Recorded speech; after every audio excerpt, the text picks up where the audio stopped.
Tienen en este panel la doctora Diana Carolina Moreno Rodríguez y el doctor Vladimir Núñez de la Pontificia Universidad Javeriana de Colombia. La ponencia se titula Literacidades críticas en Colombia entre la lucha social y las prácticas performativas. La doctora Diana Carolina Moreno Rodríguez es actual coordinadora del área de lengua materna del Departamento de Lenguas de la Pontificia Universidad Javeriana, es doctora en Ciencias Sociales, Niñez y Juventud de la Universidad de Manizales, CINDE, magíster en Docencia de la Universidad de La Salle, licenciada en Humanidades y Lengua Castellana de la Universidad Distrital Francisco José de Caldas. El doctor Vladimir Núñez, director del Departamento de Lenguas de la Pontificia Universidad Javeriana, doctor en Ciencias del Lenguaje de la Universidad Paul Valéry de Montpellier, magíster en Filosofía y Crítica Contemporánea de la Cultura de la Universidad de París 8, magíster en Lingüística Española del Instituto Caro y Cuervo y especialista en Estudios Culturales de la Pontificia Universidad Javeriana. Ha sido docente de la Pontificia Universidad Javeriana desde 1994 y actualmente se desempeña como director del Departamento de Lenguas. Igualmente ha sido profesor en varias oportunidades del país, entre las que se destaca la Universidad Pedagógica Nacional, Universidad Nacional de Colombia, Universidad Distrital y la Universidad de Manizales. Igualmente ha sido profesor invitado en la Universidad Libre de Berlín. Y ha sido asesor del Ministerio de Educación Nacional y las Secretarías de Educación de Bogotá y Cundinamarca en temas de currículum. Así que le damos la palabra a los profesores. Muchas gracias. Muchas gracias, Marieta, por tu presentación. Bueno, y gracias también a quienes están escuchándonos desde los diferentes lugares. Pues esta es una oportunidad para hablar un poco de cómo se pueden entender las literacidades críticas en Colombia, sobre todo en el marco de lo que está pasando en este momento, y cómo esas literacidades pueden leerse entre la lucha social y las prácticas performativas. Esta imagen que utilizamos para iniciar la presentación precisamente alude a cómo hoy muchas de las formas de expresión utilizadas en el marco de la movilización social tiene que ver con el performance, la performatividad, la creatividad y el arte, un arte que pone en cuestión digamos que las situaciones de violencia y las formas en que esta violencia cada vez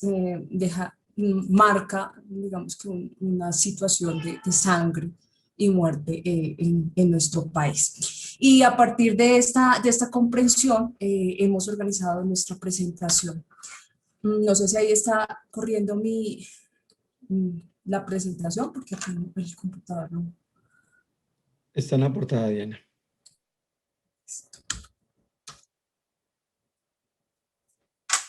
Voy a dejar de compartir porque no me está dejando pasar.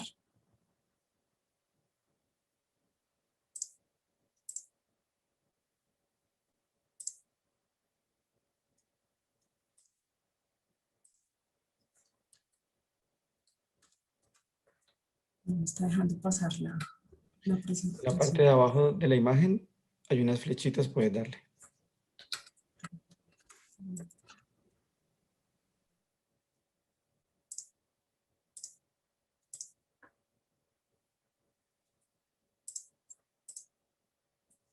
Hacerlo desde acá, a ver si de pronto. Disculpen porque esto me jugó una mala pasada. Bueno, no sé si desde ahí se ve y lo puedo pasar. Sí. Acá. Mejor. Bueno, hemos organizado entonces nuestra ponencia a partir de dos momentos, un poco explicar por qué pensar esas literacidades críticas y performativas en Colombia en el marco de lo que les hablábamos de la lucha social y cómo la lucha social puede entenderse a partir de dos situaciones puntuales como prácticas de dos colectivos, colectivos de mujeres, uno de Mafapo, mujeres, madres de los falsos positivos, y en segundo lugar de las tejedoras de Mampuján. En ese sentido, pues hay que decir principalmente que la pregunta acerca de por qué pensar las literacidades críticas y performativas en Colombia implica un poco entender que esa comprensión de la literacidad como un ejercicio meramente, digamos que centrado en la escritura y en la lectura, se desplaza hacia la acción social, hacia la acción política y hacia la acción performativa. Y esto es porque principalmente nos lleva a plantear otros escenarios, a de alguna forma descentrarnos de los espacios que habitualmente están concebidos como aquellos que desde el código escrito o desde los grafemas nos muestran una información. Entonces, esta comprensión de la literacidad crítica lo que hace es que plantea otros espacios y otros tiempos para la lectura. Espacios que pues tienen que ver con la exploración de la realidad social, espacios que un poco se salen de esa idea, digamos que moderna de la formación o del academicismo como único lugar de comprensión de la realidad y del mundo, y que ponen precisamente hoy en día a pensar estos otros espacios y estos otros tiempos como tiempos liminales, en los que se combina la escritura, digamos que en las calles, la escritura a partir del graffiti, la lectura también en los espacios de reunión social, la lectura también en esas formas de manifestación social. Esta comprensión también de las literacidades críticas nos llevan a plantear, o desde la perspectiva de colonial y desde los estudios del performance, nos llevan a plantear que ya no está, el ejercicio de la lectura y la escritura ya no está centralizado solamente en el desciframiento del significado, sino que en relación con esa acción social y esa acción política, la apuesta es por una comprensión semiótica de los sentidos y de la evocación de los sentidos, que las reclamaciones y las búsquedas por la justicia, la verdad, los derechos humanos, pueden develarse a través de la acción social. Bueno, en ese sentido, con esta entrada, quisiera entonces empezar a contarles de esas dos experiencias. Yo me voy a centralizar en la experiencia de Mafapo. Como les decía, Mafapo es una fundación o una organización colectiva de madres que hacen parte de los considerados falsos positivos en Colombia. Los falsos positivos es un suceso que ha marcado mucho la historia de los últimos 6 años de Colombia, precisamente porque lo que se demuestra con los falsos positivos es una situación de ejecuciones extrajudiciales a jóvenes que pertenecientes, digamos que a diferentes condiciones sociales, que en búsqueda de oportunidades pues son asesinados en unas condiciones terribles. Bueno, ¿qué es lo que hace Mafapo? Se organiza como un colectivo político, como un colectivo de madres, y a partir de diferentes acciones de resistencia y de movilización empiezan a visibilizar en el plano público, en el plano de lo público, toda la condición de vulnerabilidad, de precariedad, a partir de la cual pues sus hijos son llevados como cañón de guerra y como muestra, digamos que, de unas bajas en combate. Y lo que hacen ellas es que a partir de esas diferentes formas de visibilizarse en lo público, bien sea en colaboración con diferentes colectivos artísticos o colectivos, digamos que juveniles, utilizan diferentes espacios para manifestar sus solicitudes. Puntualmente traigo a colación un ejercicio que hacen con un ejercicio del tatuaje y y específicamente cómo esta ritualidad en torno a marcarse en la piel se constituye pues también en un ejercicio de reportaje y de fotografía en el que las madres de Soacha se unen para conversar acerca de las diferentes situaciones por las que sus hijos llegan a convertirse, digamos que en estas víctimas de los falsos positivos. En este sentido, pues hay que señalar que a partir de este reportaje, que inicialmente, como les decía, tiene como fin un ejercicio de reunión en el que las madres cuentan sus historias y además se tatúan en la piel diferentes elementos que refieren a sus hijos, bien sea sus nombres, bien sea sus rostros, bien sea algo que los caracterizaba, hacen un ejercicio de exorcización del dolor, por decirlo así, y además de compartir sus historias, establecen, digamos, este vínculo de la performatividad política que se va a constituir en un fuerte conglomerado, digámoslo así, de acciones que hoy por hoy se constituyen en un referente del trauma social que ha dejado el conflicto, pero sobre todo de la violencia de Estado respecto a civiles. Bueno, esta observación al ejercicio que hacen las madres de Soacha, uno, tatuándose en la piel, y dos, permitiendo que les tomen fotografías respecto a esta ritualidad, habla primero de esta performatividad política a la que en muchas ocasiones refiere Judith Butler cuando habla de encontrarse con los otros y aliarse con otros cuerpos. Es una forma de establecer afectos que nos llevan, digamos que a establecer nuevas alianzas y a establecer, digamos que nuevas metas políticas. Pero estas nuevas metas no solamente se visibilizan en términos de lo social, en términos de lo común, sino en términos de lo individual. Las madres de Soacha salen de su comprensión, digamos que de madres, de madres de familia, de referencias centrales del hogar, a emprender toda una lucha política y una lucha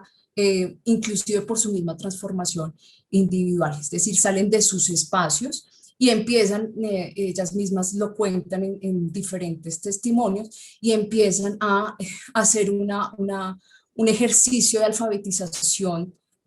individual para entender todo lo que implica judicialmente, jurídicamente, poner su caso en las diferentes estancias de reclamación. En ese sentido, estas fotografías reflejan de alguna manera cómo esas alianzas no solamente se constituyen en un tejido social, sino en digamos que una forma de movilización de la agencia política de estas madres.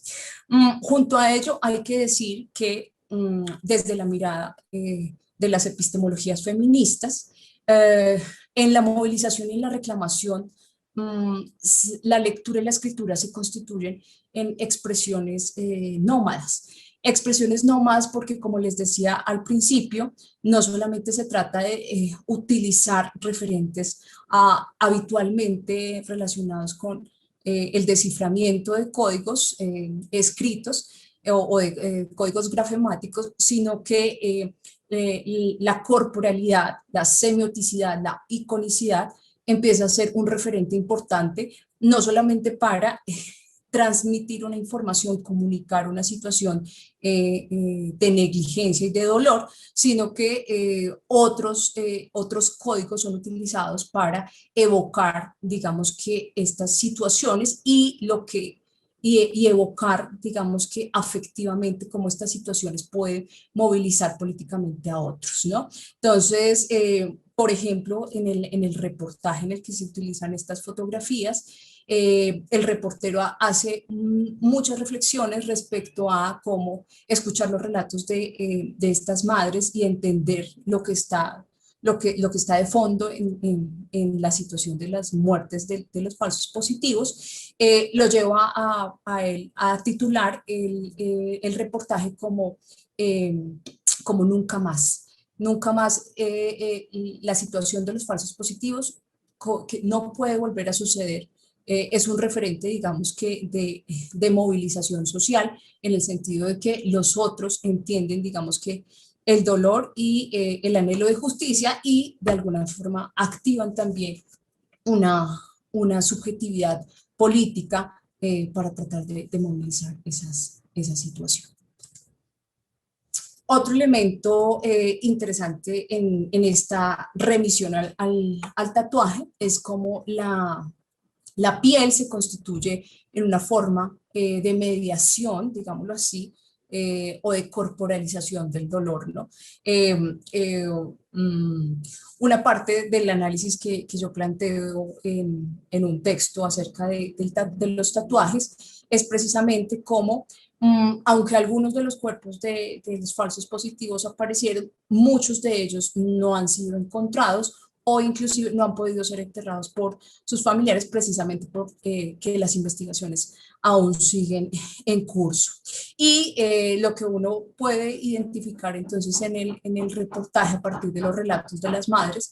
es que el tatuarse en la piel se constituye en un ejercicio de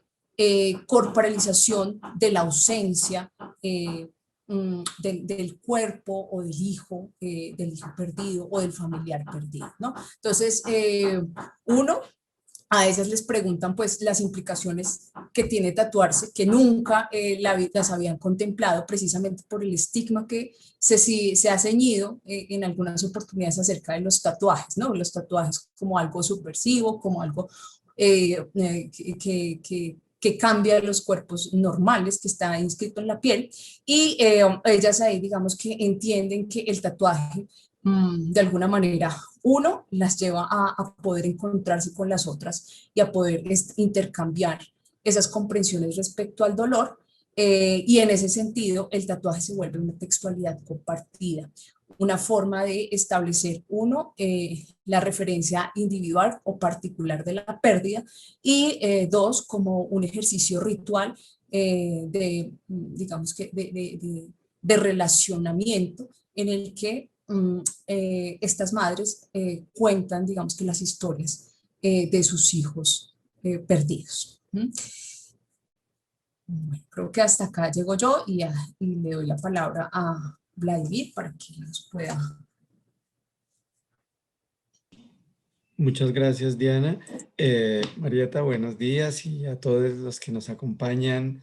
tanto en esta plataforma como en YouTube y los demás. Yo continuaré pues con estas reflexiones que hemos realizado a partir de varias experiencias, aunque me centraré en esta en particular, las vidas remendadas de las tejedoras de Mampuján. Entonces,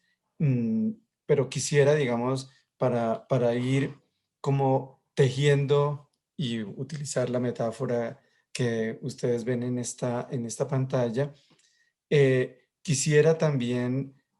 mencionar lo siguiente, cómo, digamos, desde en Colombia y pues la situación que vivimos de violencia continua del Estado, de los grupos al margen de la ley o paramilitares que se llaman en Colombia, la guerrilla, o sea, diferentes múltiples formas de violencia. Hay un tema muy interesante y la manera como lo viven las comunidades que no necesariamente coincide con las formas hegemónicas de lo que se conoce o teóricamente o desde, digamos, el Estado. Y aquí en particular me voy a referir básicamente a el tema de la reconciliación. Entonces, el debate sobre la reconciliación en Colombia a partir de la firma de los acuerdos con la guerrilla, pues ha sido un tema muy importante, porque precisamente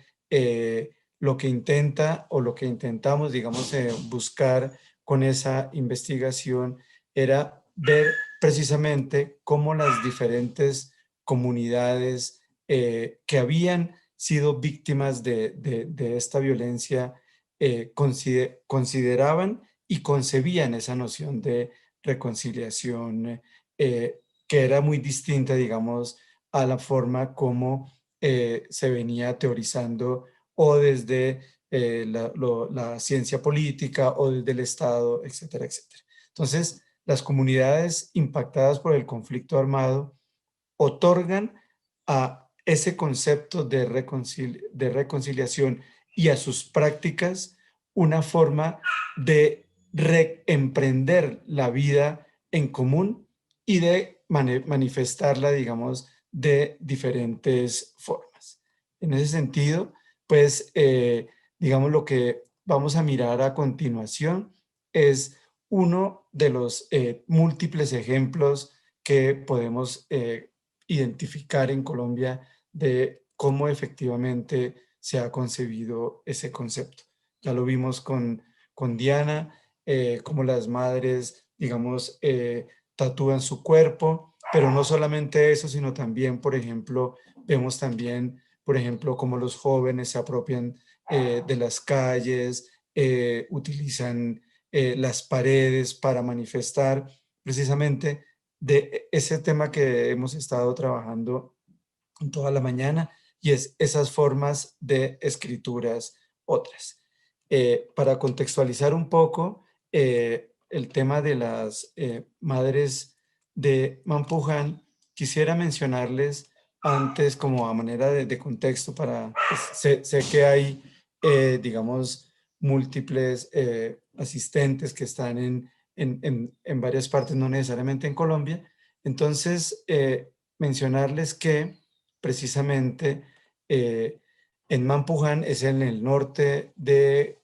Colombia, en el departamento de Bolívar, muy cercano al municipio o a la ciudad de Cartagena, muy conocida pues por el turismo, y hubo en el año 2000, precisamente el 10 de marzo, o sea, hace 21 años, una masacre de grupos paramilitares a esa comunidad.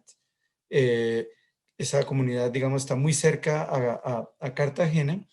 y el bloque de los Montes de María, en el corregimiento de Mampuján, amenazan y a toda, digamos, la población, diciéndoles que si no desocupan sus casas y se van de sus territorios, ellos serán masacrados o les pasará lo mismo, digamos, hacen una referencia, le dicen, le pasará lo mismo que a los pobladores del Salado. Recientemente, un mes antes, en el mes de febrero del mismo año, había ocurrido otra masacre en el municipio del Salado y se produjo, digamos, más de 300 personas desplazadas por la violencia. Al día siguiente llegaron y hubo violación a las mujeres, masacres, mataron a más de, se llegaron más de 150 paramilitares, entraron en el casco urbano y asesinaron delante de todo el mundo a más de 11 personas que fueron degolladas y quemadas frente a las madres, y eso diciendo que eran, digamos, ellos le llamaban como una que las investigaciones judiciales que habían hecho, ellos eran colaboradores de la guerrilla. Después, más adelante, se sabe que eran simples campesinos que vivían ahí y que no tenían nada, digamos, que ver con la guerrilla. Entonces, digamos que esa tragedia marcó muy, muy fuerte, digamos, el país en ese momento y se dio a conocer. Y precisamente ese grupo de mujeres, porque lo que vamos también a ver como una marca fundamental, por lo menos aquí en Colombia, es que las formas de escritura, las formas de reconciliación otras, por lo general, están lideradas por las mujeres. Y en el año 2015, digamos 15 años después de esta tragedia, bueno, unas madres, las madres sobrevivientes de los hijos que vivieron esta masacre, emprenden, digamos, ese proyecto de remendar su vida. Y remendar su vida a partir de la escritura y a partir del tejido. Entonces, ellas fueron galardonadas como Premio Nacional de la Paz en noviembre de 2018, en noviembre de 2015. Fueron ganadoras al grupo, a este colectivo de mujeres que decidieron dejar el dolor digamos, ese que traía y ese olvido también por parte del Estado para, digamos, escribir y narrar lo que para ellas nunca había sido o nunca habían sido escuchadas. O sea, una forma, por un lado, de reconciliación con ellas mismas, no de olvido, y también, por otro lado, una forma de dar a conocer a la comunidad nacional e internacional la tragedia que habían ellas padecido en ese momento. Entonces, la siguiente imagen, Dianita, por favor, que digamos es un ejemplo, el último, y ahí si quieres puedes ya poner en pantalla completa, por favor, que es la última, para dejarla como un ejemplo de lo que hacen ellas. Entonces, en primer lugar, pues como ustedes pueden ver en esta imagen, lo que las madres hacen es una reconstrucción a partir del tejido. O sea, digamos, estos son, es impresionante ver esta forma de escritura otra y la manera como tejen esto. O sea, es impresionante porque son lienzos en tela grandísimos y van a representar, por un lado, digamos, el espacio en donde ellas vivieron esa tragedia. Entonces pueden ver, digamos, el pueblo, la manera como estaban, digamos, o de qué vivían, cómo trabajaban, pero por otro lado, pueden ver también en la parte de abajo cómo representan, digamos, la manera como fue esa masacre. Entonces llegan estos paramilitares, la gente trabajando tranquilamente y aparecen y de la nada, digamos, acaban con esa tranquilidad y prácticamente en una masacre que deja por completo toda esta tragedia sumida para la vida. Entonces, lo que nosotros hemos identificado, digamos, en esta investigación, es que precisamente la forma como los pueblos y las víctimas asumen precisamente esa manera de ver y de enfrentar el conflicto armado, pues son de múltiples maneras y con un propósito en particular, y es precisamente ser escuchados y que pase, digamos, en esa memoria colectiva del país que no puede olvidar todos estos elementos y aspectos, digamos, de la tragedia. Y la memoria, dicen ellos, y ellas también, es uno de los nuevos campos de batalla discursiva que se ponen en juego en el momento de pensar la reconciliación del país, porque no puede pensarse, digamos, la memoria solamente desde el discurso hegemónico y desde los discursos institucionales o desde la academia o desde las instituciones del Estado o de las ONG. Es preciso darle voz y la palabra escrita de unas formas muy distintas y diversas a todas estas comunidades. Entonces, precisamente por estas imágenes y lo famosas que se volvieron ellas, es precisamente que cobra importancia y relevancia hacer emerger la voz de las comunidades que en la mayoría de los casos se distancia de esos discursos hegemónicos de memoria y reconciliación y las cuales son vistas, digamos, anteriormente, digamos, eran vistas solamente como testimonio. Entonces, sí, es un testimonio de las madres que fueron víctimas de los falsos positivos, o un testimonio de las madres que fueron víctimas, o de las tantas madres y mujeres que han sido víctimas en el país. Pero hoy en día, digamos, ha cobrado tanta fuerza que realmente estas formas de manifestación y de escritura para hacerse ver en el panorama mundial son muy importantes. Esto ocurre no solo en el norte del país, esta investigación la llevamos a cabo también como en tres grandes espacios de Colombia en donde han sufrido esto. En Buenaventura, también en el Pacífico colombiano, o sea, no en el norte, sino en el suroccidente colombiano, en el otro mar, en el mar Pacífico, no en el mar Atlántico. Efectivamente, ahí también pasan múltiples formas o, digamos, de lo que se conoce con el nombre de movimientos sociales o comunitarios para evidenciar precisamente y tratar de reconstruir esos nuevos discursos sobre la memoria. Y en particular, digamos, lo que queremos o lo que queríamos mostrar con estas dos, digamos, investigaciones o con digamos, testimonios, es que precisamente la escritura sale del aula de clase, la escritura sale de la academia y empieza a encontrar unas formas muchísimo más relevantes y con muchísimo más impacto de las que se conoce institucionalmente. Entonces, creo que terminaría ahí para respetar como los tiempos y abrir el paso a la conversación. Muchas gracias.